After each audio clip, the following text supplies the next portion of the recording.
Hello guys, আজকে আমরা বাগানে আম মাখাবো।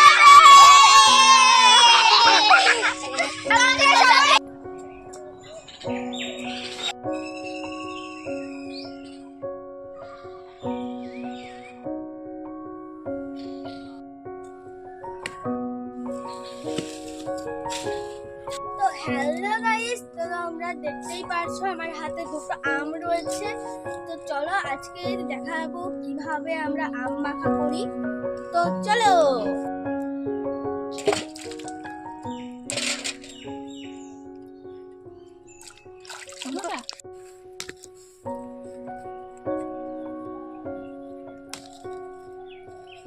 আমাদের আম পুরোটা ধোয়া হয়ে গেছে, দেখতে পাচ্ছ আমরা দুটো করে দিয়েছি, আর এইটা হচ্ছে কুচানি। তো দেখতে পাচ্ছ